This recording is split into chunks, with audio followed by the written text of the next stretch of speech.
Raghupathi Venkaiah award తీసుకోండి. ఇప్పుడు యండమూరి వీరేంద్రనాథ్ ఆయన అద్భుతమైన ప్రతిభావంతుడు. ఆయన్ని మనం ఏం తక్కువ చేయాల్సిన పని కూడా లేదు. కాకపోతే ఆ ఎంపిక చేసిన కేటగిరీకి కరెక్ట్ కాదు అనేవాళ్ళు ఎక్కువ మంది ఉన్నారు. ఓకే. మోరెవరు ఇప్పుడు దాని ద్వారా వచ్చిన అమౌంట్ మొత్తాన్ని ఆయన నిజంగా అద్భుతం. అసలు ఆయన ప్రతి రూపాయిని ఆయన దానం చేశాడు. ఆయన హెడ్స్ ఆఫ్ వీరేంద్రనాథ్ గారికి. సో కానీ ఆ కేటగిరీ సెలక్షన్ అనేది తప్పుపడుతున్నారు కదా, దాని మీద మీ కామెంట్ ఏంటి?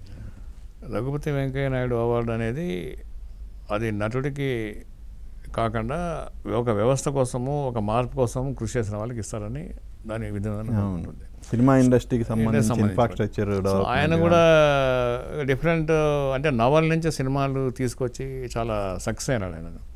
సో చాలా కృషి చేశాడు కూడా. అంటే ఆయన ఒక నవల యుగాన్ని క్రియేట్ చేశాడు కొంతకాలం. నవల ఆధారంగా సినిమాలు వచ్చినాయి, పెద్ద హిట్ అయినాయి. సో ఆయన కృషిని మనం తక్కువ చేయడం ఏం లేదు. బట్ రఘుపతి వెంకయ్య నాయుడు అవార్డుకి ఆయనతో పాటు వేరే వాళ్ళు ఉన్నారేమో నాకు తెలియదు, అంటే నేను లోపల లేను కాబట్టి. ఆయనకి ఇవ్వడం అనేది అభ్యంతరకరం కాదని నేను అనుకుంటున్నాను వ్యక్తిగతంగా. ఎందుకంటే అర్హత లేని వ్యక్తికి కాకుండా అర్హత ఉన్న వాళ్ళకి ఇచ్చారు. అర్హత లేదు అని మాత్రం ఎవరు అంటలేదు అనేది. ఆయన ప్రతిభ అనన్య సామాన్యం. నేను పర్టికులర్ కేటగిరీలో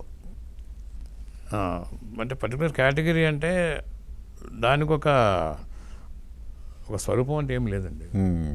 సినిమా రంగానికి సంబంధించి కృషి చేసిన ఎవరికైనా ఇవ్వచ్చు, అది ఆయనకి ఇచ్చారు.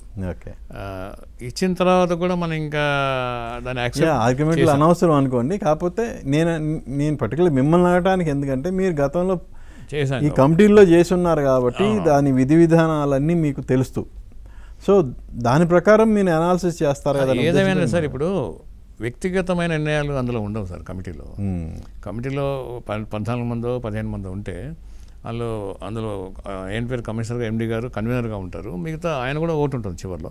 బట్ అందరు కలిసి డిస్కస్ చేస్తారండి. ఎంపిక ప్రక్రియ ఎలా ఉంటే పారదర్శకంగా ఉంటుంది, ప్రజాస్వామికంగా ఉంటుంది. ఇప్పుడు నేను ఆ జేబులోంచి కాగితం తీసి ఈయనకి ఇస్తే బాగుంటుంది, నాకు ఆయన చాలా క్లోజ్ ఫ్రెండ్ అంటే కుదరదు.